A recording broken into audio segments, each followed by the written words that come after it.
Recently 24 जुलाई 2020 को, ध्यान से सुनना, मिनिस्ट्री ऑफ कॉरपोरेट अफेयर्स ने इंड एएस में कुछ अमेंडमेंट्स करे। क्योंकि यूट्यूब पे ढेरों वीडियोस पड़े हुए थे, तो मैंने बनाना ज़रूरी नहीं समझा कि आपको पता लग ही गया होगा। नहीं भी लगा तो अब पता लग जाएगा, क्योंकि मैंने तो क्लास में डिस्कस करना ही था। सो 24 जुलाई 2020 को मिनिस्ट्री ऑफ कॉरपोरेट अफेयर्स ने इंड एएस में अमेंडमेंट्स करे। सर किस किस इंड एएस में अमेंडमेंट्स हैं? टोटल 9 इंड एएस में अमेंडमेंट्स हुए हैं। टोटल 9 इंड एएस में अमेंडमेंट्स हुए हैं। सर काम के हैं? सिर्फ 2 काम के हैं, बाकी महा फालतू हैं। मतलब आपके पेपर के लिए बिल्कुल भी रेलेवेंट नहीं है। रादर ये 2 में से भी एक ही ज़्यादा रेलेवेंट है। मतलब सर कोई अमेंडमेंट से डरने वाली बात है? जिसने 2016 में भी पढ़ा उसको भी डरने वाली बात नहीं है। एक लेक्चर एक्स्ट्रा लगेगा बस अमेंडमेंट्स का, सिर्फ और सिर्फ एक लेक्चर एक्स्ट्रा लगेगा अमेंडमेंट्स का। I mean it. कुछ भी नहीं है अमेंडमेंट्स में। जो अमेंडमेंट्स हुए हैं मैं थोड़ा सा उसका चर्चा कर देता हूँ।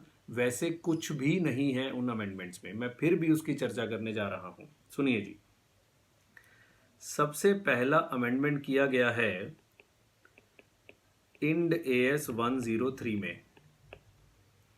सर क्या अमेंडमेंट है जो अभी पढ़ा? बिजनेस कॉम्बिनेशन की डेफिनेशन में चेंज आ गया है। हो, मैंने पहले ही बोला था कि आप ये सुन के मुझ पे गुस्सा करने वाले हैं, क्योंकि अगर मैं ये पहले बता देता आपने ये सुनना ही नहीं था।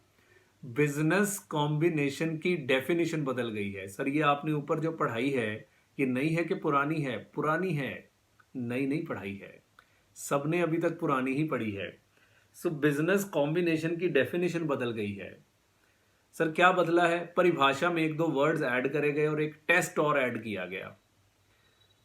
अब ध्यान से सुनना सर, इस बिजनेस कॉम्बिनेशन की डेफिनेशन चेंज होने से मेरे बाकी बिजनेस कॉम्बिनेशन चैप्टर पे क्या फर्क है? जीरो, कोई फर्क नहीं है। जो चैप्टर आपने पढ़ा है वो एज इट इज आप पे एप्लीकेबल है, कोई फर्क नहीं है। अब मन में आएगा कि सर आपने फिर ये पुरानी क्यों पढ़ा दी? सुनो बच्चे, क्यों पढ़ानी पड़ी। मैंने तभी आपसे पूछा था कि आपका अटेम्प्ट कब है। याद है मैंने पूछा था 2 हफ्ते पहले कि आपका अटेम्प्ट कब है। बिकॉज ये जो अमेंडमेंट है ना, ये एप्लीकेबल होनी चाहिए नवंबर 21 से, जो हमें लगता है, क्योंकि इंस्टीट्यूट ने बोला हुआ है कि इंड एएस की अमेंडमेंट 1 साल बाद पेपर में आएगी। तो यहां से 1 साल बाद जो अटेम्प्ट बनता है वो नवंबर 21 का अटेम्प्ट बनता है। मे भी अगर इंस्टीट्यूट की मर्जी होगी तो वो बता देंगे हमें कि मई 21 में आनी कि नहीं आनी। नवंबर 20 में तो बिल्कुल नहीं लगनी। दिस अमेंडमेंट नवंबर 20 के लिए तो बिल्कुल भी एप्लीकेबल नहीं है। सो आपके बैच में कुछ बच्चे नवंबर 20 के भी थे, जिसके कारण मुझे अभी इसी को ही पढ़ाना था। और वैसे भी न्यू डेफिनेशंस पढ़ाने के लिए मुझे न्यू क्वेश्चंस चाहिए, और न्यू क्वेश्चंस तो फिर इंस्टीट्यूट देगा ना। न्यू क्वेश्चन तो इंस्टीट्यूट देगा। सो जब तक नए क्वेश्चंस नहीं आ जाते मैं नई डेफिनेशन पढ़ा के क्या करूंगा। और बड़े बच्चे नवंबर 20 के हैं, मई 21 के हैं, सो उनके लिए यही डेफिनेशन एप्लीकेबल है। नवंबर 20 के लिए 100% यही एप्लीकेबल है। मई 21 के लिए इंस्टीट्यूट विल क्लैरिफाई, पर as per the earlier clarification 1 साल बाद वो अमेंडमेंट्स पेपर में आती हैं। सो ये नवंबर 21 से आपके पेपर में एप्लीकेबल होने चाहिए। इसलिए मैंने ये पुरानी परिभाषा पढ़ाई, नहीं पढ़ भी नहीं सकते। और मजे की बात है ना कि बाकी चैप्टर पूरे पे इस परिभाषा का कोई इंपैक्ट ही नहीं है। सोचो, सो जिन्होंने पहले पढ़ रखा है, मैं उनसे बात कर रहा हूं जिन्होंने पहले पढ़ रखा है। जिन्होंने पहले पढ़ रखा है उनको सिर्फ एक लेक्चर मुझसे और लेना है, वो भी अगर आपका अटेम्प्ट नवंबर 21 और उसके बाद है। पहले तो आपको कोई टेंशन लेने की जरूरत ही नहीं। मई 21 का आई विल क्लैरिफाई, पर वो अभी नहीं पता लग सकता।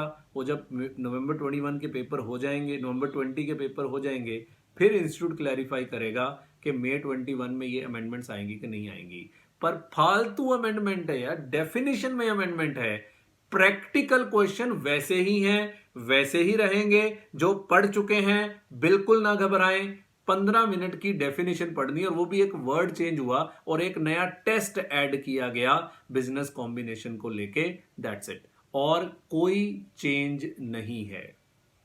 सो पहला अमेंडमेंट हुआ इंड AS 103 में, बिजनेस कॉम्बिनेशन की डेफिनेशन चेंज हुई। फिर दोबारा बोल रहा हूं, प्रैक्टिकल क्वेश्चंस पे कोई इंपैक्ट नहीं है। तो जितना चैप्टर हम पढ़ेंगे इसके बाद वाला वो सारा एज इट इज रहेगा, उसमें कोई चेंज नहीं आएगा, वो एज इट इज ही रहेगा। डेफिनेशन जो मैंने अभी पढ़ाई है ये मुझे दोबारा पढ़ानी पड़ेगी आपको, वो जब इंस्टीट्यूट हमें न्यू क्वेश्चंस दे देगा तब हम आपको न्यू डेफिनेशन भी पढ़ा देंगे, और तब तक यही चलने दो। और ये तो है ही है, इसी में ही थोड़े बहुत चेंजेस करके एक क्लैरिफिकेशन के लिए एक टेस्ट और डाल दिया कि ये बिजनेस है कि नहीं है, तो ये टेस्ट कर लो। जैसे कोरोना टेस्ट हो रहा है ना, वैसे बिजनेस का भी एक टेस्ट डाल दिया कि ये टेस्ट कर लो, कि इससे आपको पता लग जाएगा कि ये बिजनेस कॉम्बिनेशन है या नहीं है। एक तो ये अमेंडमेंट है, ठीक है। सो जो पढ़ चुके हैं बिल्कुल ना घबराएं, चैप्टर एज इट इज रहेगा। नवंबर 20 मई 21 में तो ये वैसे ही नहीं आनी, नवंबर 21 से आएगी। और नवंबर 21 वालों को भी नहीं घबराना, बाकी सारा चैप्टर ऐसे रहेगा। सारा चैप्टर पढ़ो मेरे साथ साथ, उसके बाद वालों को भी नहीं घबराना, सारा चैप्टर पढ़ो। बिजनेस की परिभाषा का एक लेक्चर आपको अलग से मिल जाएगा। एक लेक्चर कहाँ, आधा घंटा, कितना कुछ समय लगा कराने में, आधा घंटा, और एक दो क्वेश्चंस नए आ जाएंगे बस। सर दूसरा अमेंडमेंट किस में हुआ है, आज लगे हैं तो बात हो ही जाए। बच्चे, कोविड-19 के कारण इंड AS 116 लीजेस में एक छोटा सा अमेंडमेंट हुआ है। ड्यू टू कोविड-19 इंड AS 116 लीजेस में एक छोटा सा अमेंडमेंट हुआ है। सर क्या अमेंडमेंट है? आपको पता होगा कोविड-19 के कारण रेंट कंसेशंस बहुत मिल रहे हैं, बहुत सारे रेंट कंसेशंस मिल रहे हैं, रेंट छोड़े जा रहे हैं, तो आपके लीज एग्रीमेंट में मॉडिफिकेशन हो रहे हैं। सो मॉडिफिकेशन में एक छोटा सा एक नया पॉइंट आया है, hardly take half an hour to explain, आधा घंटा लगेगा। मॉडिफिकेशन में एक छोटी सी बात बतानी, मैं अभी बताने नहीं आया हूं कि क्या अमेंडमेंट है, वो तो मुझे अलग से क्लास बनानी पड़ेगी। सो क्या अमेंडमेंट है वो छोड़ दो, पूरा Ind AS as it is applicable है। इंड AS में कोई चेंज नहीं है। कोविड-19 के कारण, कोरोना आने के कारण जो रेंट कंसेशंस आए हैं, उन रेंट कंसेशंस के लिए क्या ट्रीटमेंट होना चाहिए, बस। तो सर जब कोरोना चला जाएगा तो ये अमेंडमेंट भी खत्म। यस, ये अमेंडमेंट सिर्फ कोरोना स्पेसिफिक अमेंडमेंट है। सर और भी आएंगी, हाँ अभी और भी आएंगी। जैसे NRV में बड़ी दिक्कत आएगी लोगों को, कईयों का स्टॉक बचा हुआ रह गया, सो वो NRV वैल्यूएशन कैसे होगा, ये कुछ और भी अमेंडमेंट्स आएंगी। पर वो वन टाइम इफेक्ट होना है, कोरोना का इफेक्ट। पेपर में आएंगी भी कि नहीं आएंगी, नोबडी नोस, बिकॉज कोरोना हर साल तो आना नहीं, कोरोना तो एक बार आ गया, सारी उम्र नहीं आना। सो ये कोविड-19 के कारण कुछ और भी अमेंडमेंट्स की आने की संभावना है, ये एक आ गई है। बिल्कुल नहीं घबराना, जो इंड AS 116 पड़ा है 100% एप्लीकेबल है, 100% एप्लीकेबल रहेगा। एक एक्स्ट्रा पॉइंट पढ़ाना है कि ड्यू टू कोविड-19 जो रेंट कंसेशंस हो रहे हैं उसका अकाउंटिंग ट्रीटमेंट कैसे है। आपने लीज मॉडिफिकेशन पढ़ा है, सो लीज मॉडिफिकेशन में अपन रेट्रोस्पेक्टिव वगैरह कुछ करते होते हैं, उसमें कुछ चेंजेस है कि आप मॉडिफिकेशन ना मान के इसको लीज रीअसेसमेंट मान लीजिए। कोई बात नहीं, वो तो जब अमेंडमेंट करानी होगी अलग से कराएंगे। क्लियर है, एक ही अमेंडमेंट है। तीसरा, इंड AS 1 में एक अमेंडमेंट है। सर खतरनाक है, बहुत खतरनाक है, मैं कहता हूं इतनी खतरनाक है कि आपका हासा ना निकल गया तो बात करना। मटीरियलिटी की डेफिनेशन में कुछ अमेंडमेंट करी गई है। सर चेंज करी गई, चेंज नहीं करी गई, क्लैरिफिकेशन दिया गया। तो आगे हमने बड़ा मटीरियलिटी की अमेंडमेंट ढंग से पढ़ रखी है, हमने कभी भाव ही नहीं दिया मटीरियलिटी की अमेंडमेंट, मटीरियलिटी की परिभाषा को। मटीरियलिटी क्या होता था, which influence the decision making of the users, वही मटीरियल आइटम्स होते हैं। अब उन्होंने एक वर्ड डाल दिया है, which is capable of being influenced, या ऐसे करके कुछ, या reasonably assumed to have influence, इस तरह का एक वर्ड डाल दिया है। तो भाड़ में जाए, मेरे पेपर में कौन सा मटीरियलिटी की डेफिनेशन आती है, ऐਵੇਂ हवा बना देते हैं। अमेंडमेंट आ गई, अमेंडमेंट आ गई, अमेंडमेंट आ गई, नए बैच लगाओ, नए बैच लगाओ। मटीरियलिटी की परिभाषा के कारण अमेंडमेंट आ गई। कितने को ध्यान से पढ़ी है हमने इंड AS 1 में मटीरियलिटी की परिभाषा, बताना जरा। ऐਵੇਂ बस अब इस मटीरियलिटी का नाम जहां जहां लिखा था वहां वहां भी अमेंडमेंट करना पड़ा। जैसे इंड एस 8 में अमेंडमेंट करनी पड़ी। मैंने पूरा 8 पढ़ा देना है आपको। मैं कहता हूं मटीरियलिटी का नाम भी ले जाऊंगा तो जो कहोगे कर लेना। जिन्होंने पढ़ा हुआ है उन्होंने बड़ा मटीरियलिटी को ध्यान से पढ़ा हुआ है, फालतू बात है। End S 34 interim financial reporting में भी मटीरियलिटी का छोटा सा रेफरेंस है। इंड एस 34 में भी मटीरियलिटी का छोटा सा रेफरेंस है। तो कौन भाव दे रहा है मटीरियलिटी को? इसी तरह 2-3 और भी हैं। तो जो 9 इंड एस है ना, तो 5 में तो मटीरियलिटी के कारण ही चेंज है, 5 का भी 6 में तो मटीरियलिटी के कारण ही चेंज है, इंड एस 10 में भी इसके कारण चेंज है। तो फाड़ में जाए, मुझे क्या लेना देना है? समझ रहे हो? मटीरियलिटी की परिभाषा चेंज हो गई होगी तो हो गई।